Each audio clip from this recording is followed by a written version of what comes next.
Hello students. तो आज हम पढ़ने वाले हैं क्लियरेंस के बारे में। देखो, ब्रिज का क्लियरेंस, अगर हम क्लियरेंस की बात करें तो दो टाइप के क्लियरेंस होते हैं। कौन कौन से? एक तो हम जो ब्रिज के ऊपर देते हैं, मतलब कि अगर हमें ब्रिज कंस्ट्रक्ट करना है तो यहाँ पे हम कुछ क्लियरेंस देंगे।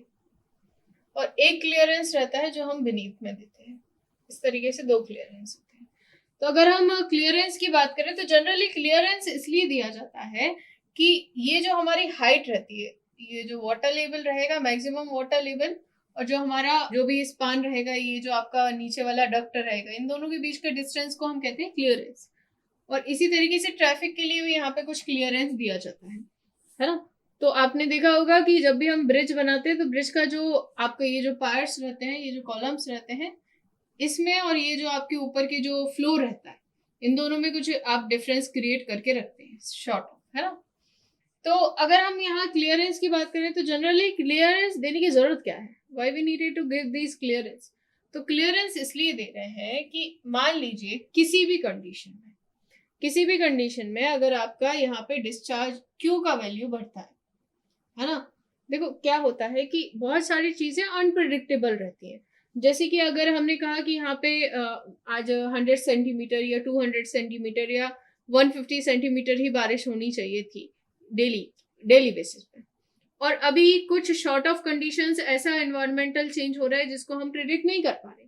तो फ्यूचर में ऐसा हुआ कि हमारे यहाँ पे जो हमने एवरेज डिस्चार्ज हमने यहाँ पे जो भी मान करके चले थे, ये कुछ बढ़ गया, है ना? तो अगर ऐसा कुछ हुआ तो फर्दर ऐसी कंडीशंस आई कि आपका एवरेज डिस्चार्ज इंक्रीज हो गया है, अब आपने तो उसके लिए प्रिपेयर ही नहीं थे, है ना? तो आपने कहा कि यार अब क्या? तो यहाँ पे क्या हो, उस टाइम पे क्या होता है कि ये जो आप कॉलम्स है, यहाँ पे जितने भी आप कॉलम्स यहाँ पे डिजाइन कर रहे हैं, जितने भी आप यहाँ पे सेक्शंस डिजाइन कर रहे हैं, सेक्शन के लिए आप ये जो फाउंडेशन डिजाइन कर रहे हैं, ये सब इसके ऊपर डिपेंड करेगी।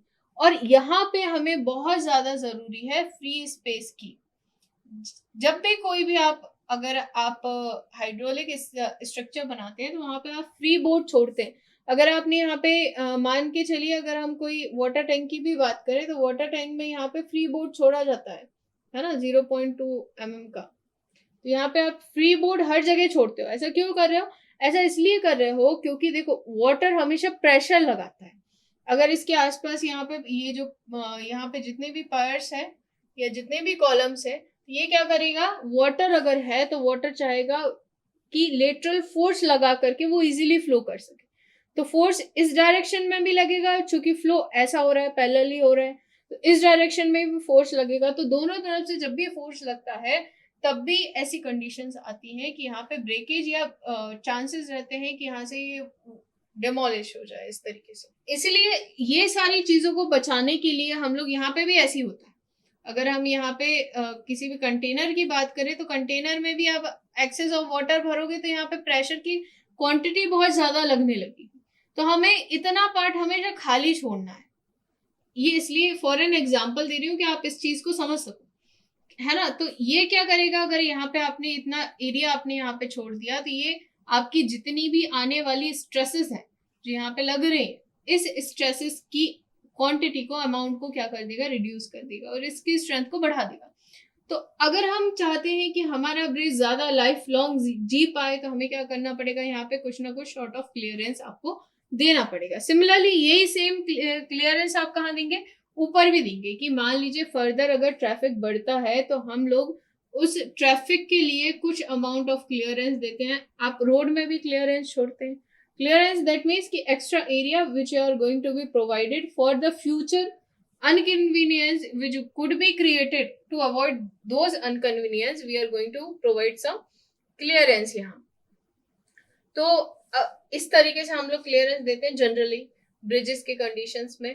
अगर हम फ्लक्स की बात करें तो एफ्लक्स के लिए जो आपकी हाइट रहती है वो 150 के अप्रोक्स हम मान के चलते हैं कि इतने एरिया में 150 अप्रोक्स एफ्लक्स जनरेट हो सकता है नॉर्मल कंडीशंस में। तो इतना क्लियरेंस आपको देके चलना पड़ेगा कि इतना हाइट तो हम एक्स्ट्रा देने ही वाले हैं जो भी ब्रिज का आ रहा है।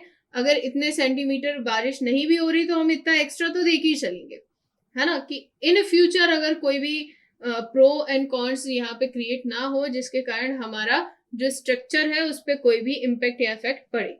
ठीक है, तो आई होप कि आपको चीजें समझ आई होंगी। ब्रिज में काफी ज्यादा इम्पोर्टेंट रहता है ये पार्ट, तो इसको समझना बहुत जरूरी है ना। Thank you for watching.